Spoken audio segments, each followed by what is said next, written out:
I pulled into my parents' driveway with sunscreen already on, my duffel packed tight. Playlist humming through the speakers, the late summer sun sinking low behind me. This was supposed to be the start of something good, a family trip to Hawaii, the first one in years. I'd been waiting for this for months. I had even picked up snacks for the flight, trying to make it special, trying to make it feel like a reset. But the moment my mom opened the door, I knew something was off. She didn't look excited or even surprised to see me. She looked inconvenienced. Then she said it flatly, almost rehearsed. "You weren't actually on the guest list. We figured you'd be fine alone." I thought it was a joke. I waited for the punchline, for her to laugh and say she was teasing. But there was only silence. Behind her, I saw suitcases stacked by the stairs, sun hats hanging on the railing, passports on the hallway table. My sister Sarah and her husband Dan were in the living room, laughing at something on her phone like it was just another ordinary evening. "What do you mean I'm not on the guest list?" I asked, still half smiling, waiting for someone to explain. My mom sighed, like it was exhausting to even talk about. "Sarah's had a rough year," she said softly. She asked if this trip could just be about her and Dan, something peaceful. No tension. "You two haven't been getting along lately." And honestly, we agreed.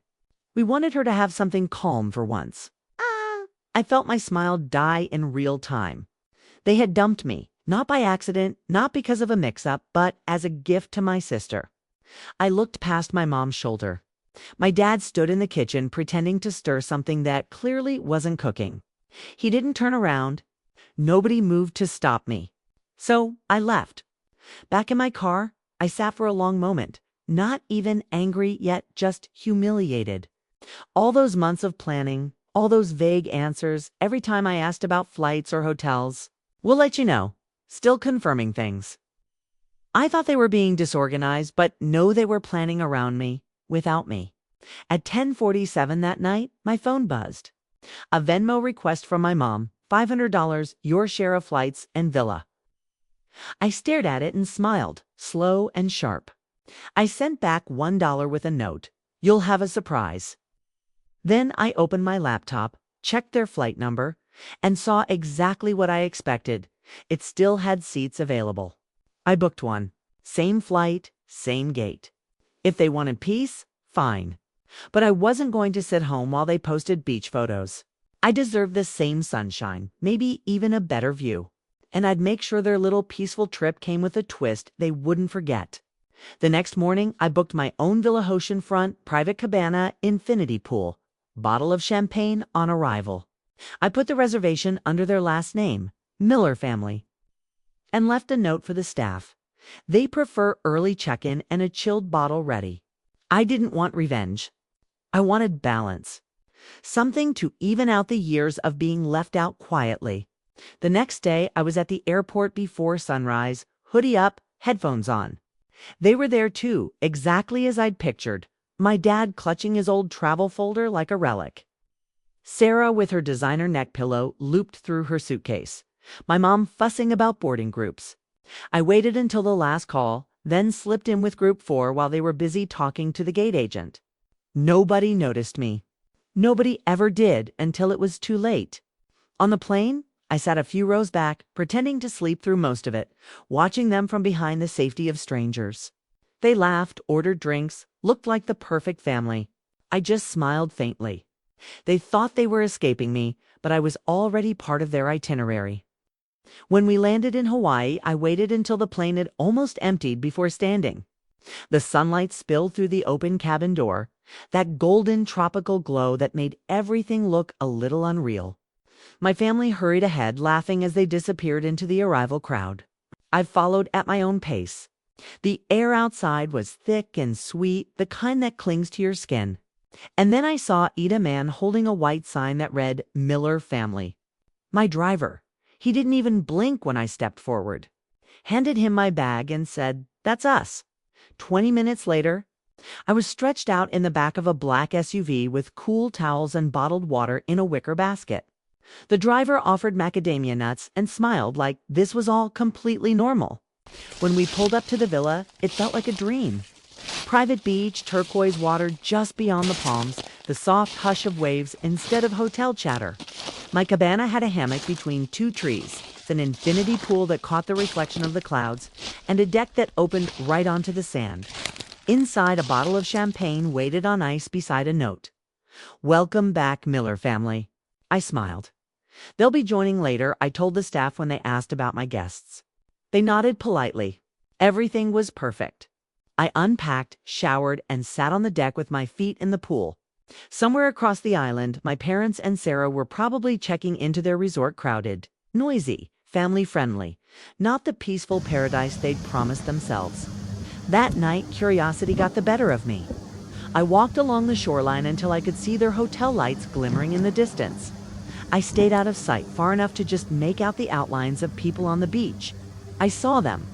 My dad pacing with his phone pressed to his ear. My mom standing beside their luggage, clearly arguing with someone at the front desk. Sarah and Dan looking irritated. I knew exactly what had happened.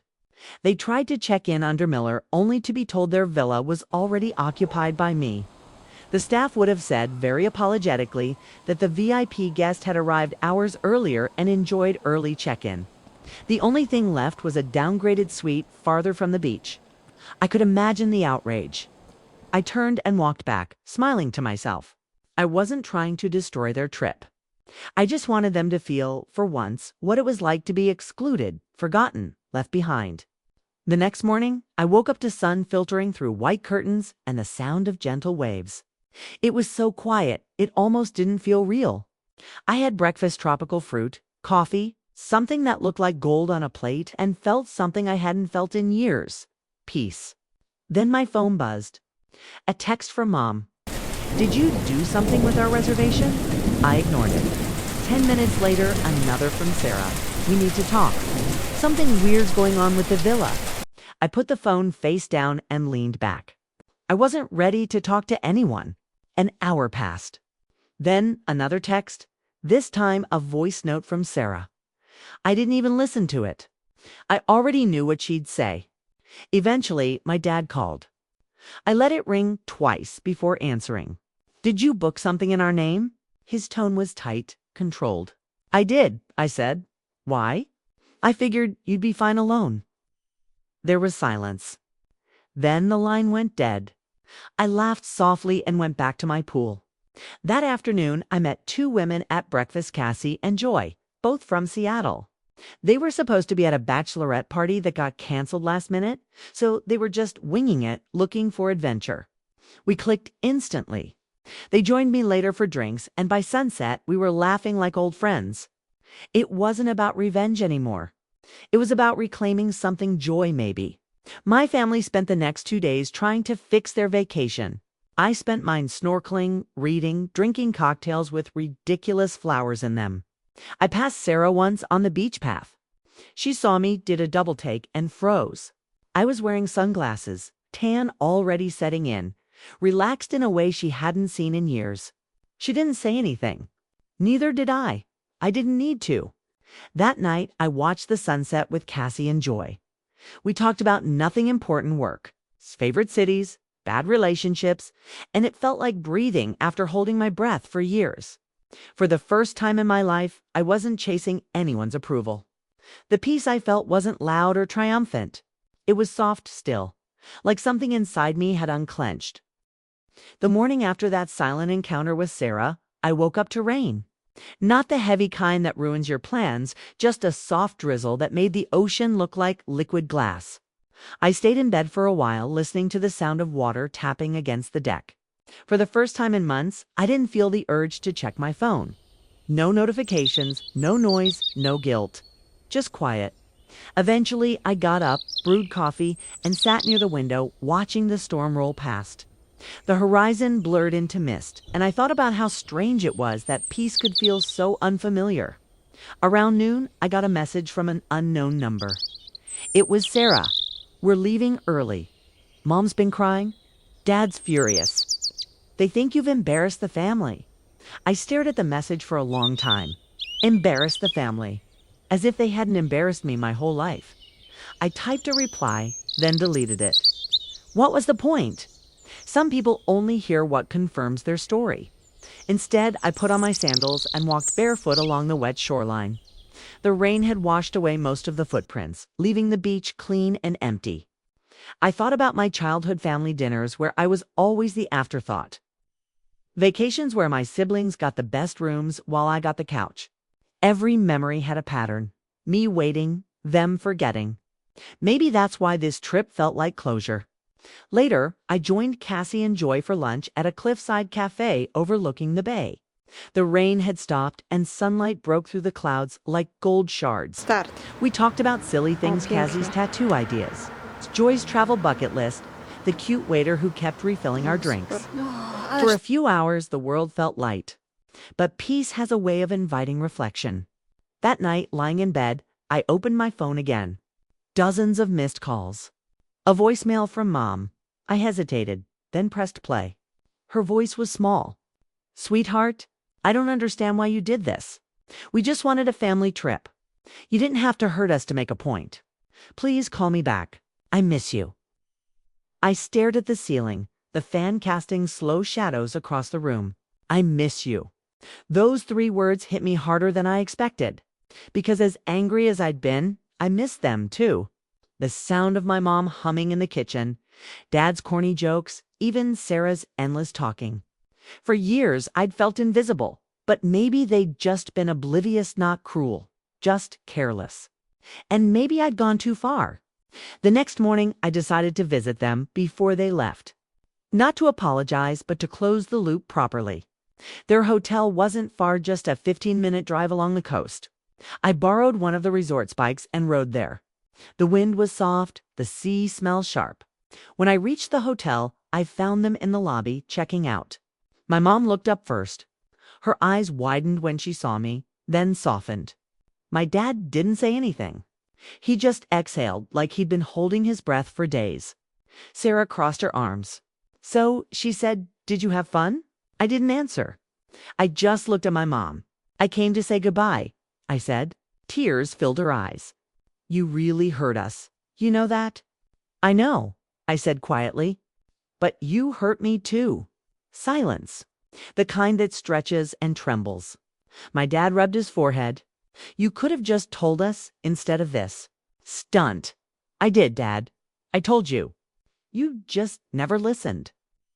For a long moment, no one spoke. Then Mom stepped forward and hugged me. It wasn't a grand dramatic thing, just soft, hesitant, real.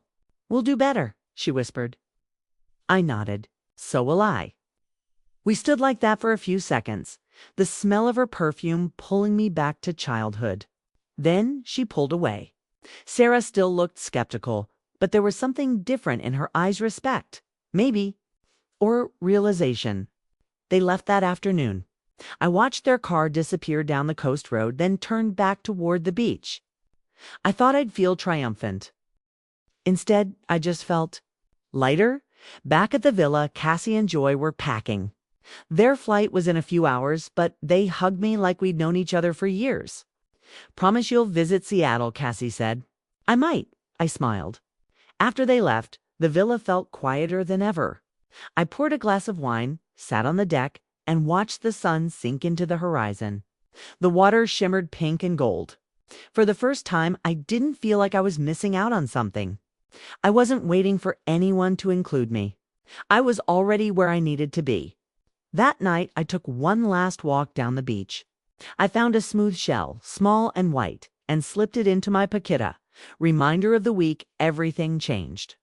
Maybe my family would never fully understand what I did. Maybe they didn't have to. Some lessons are meant to echo quietly, like waves breaking on the shore. When I finally went to bed, I sent my mom one last message. "Thank you for understanding.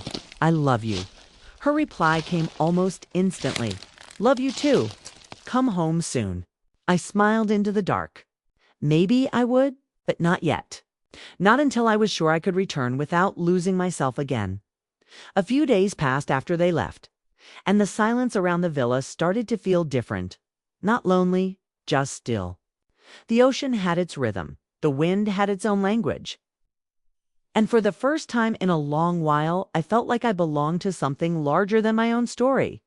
Each morning, I'd walk along the beach, collect shells, and think about the strange balance between love and distance. Maybe you don't have to be together all the time to be a family. Maybe sometimes space teaches more than words ever could. One evening, while watching the horizon fade from gold to violet, I got another message from Mom. We made it home safe. The house feels too quiet without you. I'm sorry if we made you feel unwanted. You're always part of this family. I read that line over and over. It wasn't perfect, but it was real. I typed back, I know. I just needed you to hear me. I love you. That night, I slept with the windows open. Sound of waves lulling me to sleep like a lullaby from a childhood I never fully appreciated. The next morning, I packed my things. The staff offered to help, but I told them I could manage.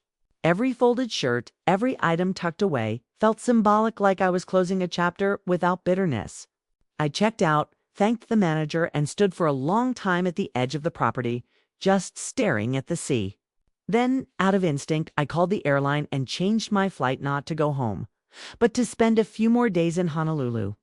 Not running away, just pausing. I rented a small beachfront apartment. Nothing fancy, just cozy. I cooked for myself, explored local cafes, talked to strangers who didn't know anything about me. For once, I wasn't someone's forgotten daughter, quiet sibling, or the one always left behind. I was just me. On the third day, I received a photo from Sarah. It was our family sitting around the dinner table, smiling awkwardly at the camera. My chair, usually empty, had a place set. A caption below, "We saved your spot, always." I didn't reply right away. I just looked at it, smiled, and let a tear slip down. That small gesture meant more than any apology. It meant they understood at least a little. That evening, I sat by the window watching kids play by the shore. Their laughter carried through the wind, reminding me of all the times I'd waited for mine to notice me. I realized then that forgiveness wasn't something you gave others, it was something you gave yourself. To finally stop reliving the pain. Before sleeping, I wrote a postcard addressed to my parents. Thank you for trying. I'm doing okay. See you soon. I didn't know if I'd actually mail it, but writing it felt enough. The next morning, I booked my ticket home. The flight wasn't for 2 days, so I spent my last night walking along the water. The moonlight danced across the waves like liquid silver. And I thought about how this trip started as revenge, but became something else entirely, a quiet kind of healing. When the plane finally took off, I looked out the window one last time. The island grew smaller, the ocean wider, and in that shrinking view, I saw everything I'd gained: strength, peace, and the courage to be unseen if it meant being true to myself. As clouds swallowed the view, my phone buzzed with one final message from Mom. "Dinner's at 7, don't be late." I laughed softly to myself. Maybe some things never change, but maybe that's okay as long as love does.